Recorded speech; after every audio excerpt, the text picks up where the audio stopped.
I wonder if in the history of the Ku Klux Klan, if there's ever been a time when they were protesting and there was a counter protest on the other side of the road, if some Klan member looked over the road, read a sign, heard them screaming and went, you know what, you're right. And they took their hood off and put their signs down and walked to the other side of the road and started protesting the Klan back at them.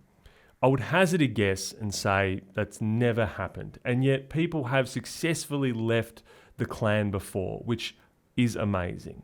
But how is it possible that someone with such deeply held beliefs could ever change their mind and come around to the side of what I would consider to be a sensible and fair place to be, which is obviously not the Klan? Well, this is why I think it's so important that we re-emphasize the power of soft edges.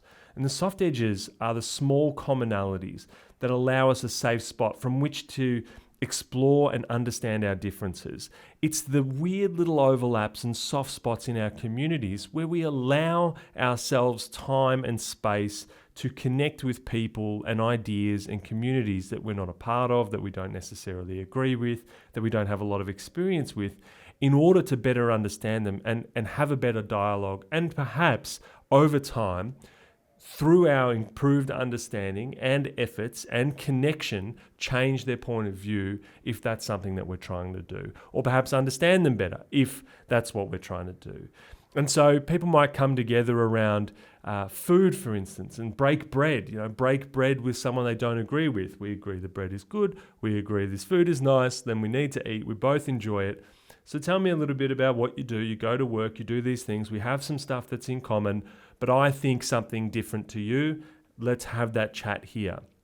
We've been able to establish a nice soft edge from which we can sort of stand, and we can always come back to, we can retreat back to that soft edge if it gets too hostile, and we can try again, and we can take time to walk away and think about what either party has said, and perhaps come back to breaking bread again, the thing that we agree on, our children, the music that we like, perhaps a sporting team or a sport that we like to watch or participate in.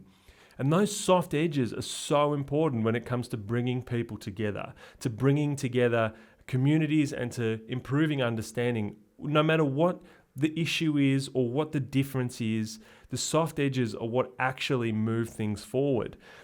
The internet is just a perennial picket line with people screaming at each other.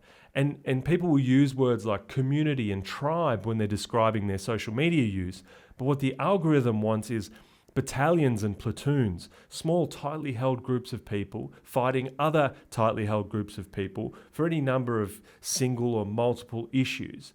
And what it wants you to do is assign someone into another battalion for any arbitrary reason and write them off as quickly as possible so that you can maximize your outrage and throw them in the bin as quickly as possible, and then they'll throw you in the bin, and it starts this really intense but very useful for the algorithm kind of non-conversation digital picket line.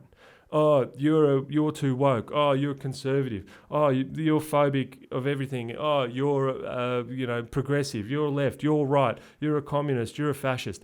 These are the things that the internet loves, and people who make their money and get their attention from outrage, they love it too. Oh, I used to like this person, then they did this, now I can't stand them anymore. But actually, change very rarely happens like that. It's so rare for someone to pick up the internet, look at someone yelling at them and go, oh, I was wrong all that time. Where change and connection happen is around the soft edges, and the internet doesn't value those soft edges so much, and it doesn't facilitate the ongoing conversations that you need to have with people to better understand them, to help make that change or bring people together around those soft edges. So take the time to drink coffee with people that you don't fully agree with. Have some patience with people who you agree with a bit but don't fully agree with. Someone might like football and you like football, and then they might wear a MAGA hat, for instance. The way that things are set up now, people are tempted to write off them and say that they actually dilute the purity of the sport. Because I like football, you like football, how could we both like the same thing? Instead of using that as a common ground from which to start a really productive conversation, instead we use it as a reason to prove that, people are ruining my experience of football. I wish this football had none of these people here. And that's the wrong way around. That's the internet way to look at this problem. We like the same food, we like the same sport, we get the opportunity to connect. You don't have to like everybody. But the truth is that there are people who you don't like who like the things that you like. There are people you don't agree with who you do agree with on some things, even if it manifests in different ways. And if you really want to do the work of understanding different perspectives, you have to spend time talking to those people in those communities. You have to spend time with people in real life, preferably, because the internet, again, is not conducive to those kinds of conversations. If you do that, if you put the time in, if you lean a little bit into the soft edges and stop trying to throw the baby out with the bathwater every time someone deviates slightly from your very tightly held idea of what the ultimate, full morality of a person needs to be. In either direction, it doesn't matter. This is applicable to everyone just walking through life. Spend time in those soft edges. Spend time working out how to be around people who have differences of opinions. And it's a lot easier if you find the things you have in common and you can retreat to those commonalities and you can explore from there and you can come back. You can have a bad day, you can have a bad moment, you can have an awkward conversation, you can have a difficult conversation. You most likely will walk away having not changed anyone's mind for one conversation, maybe two, maybe 100.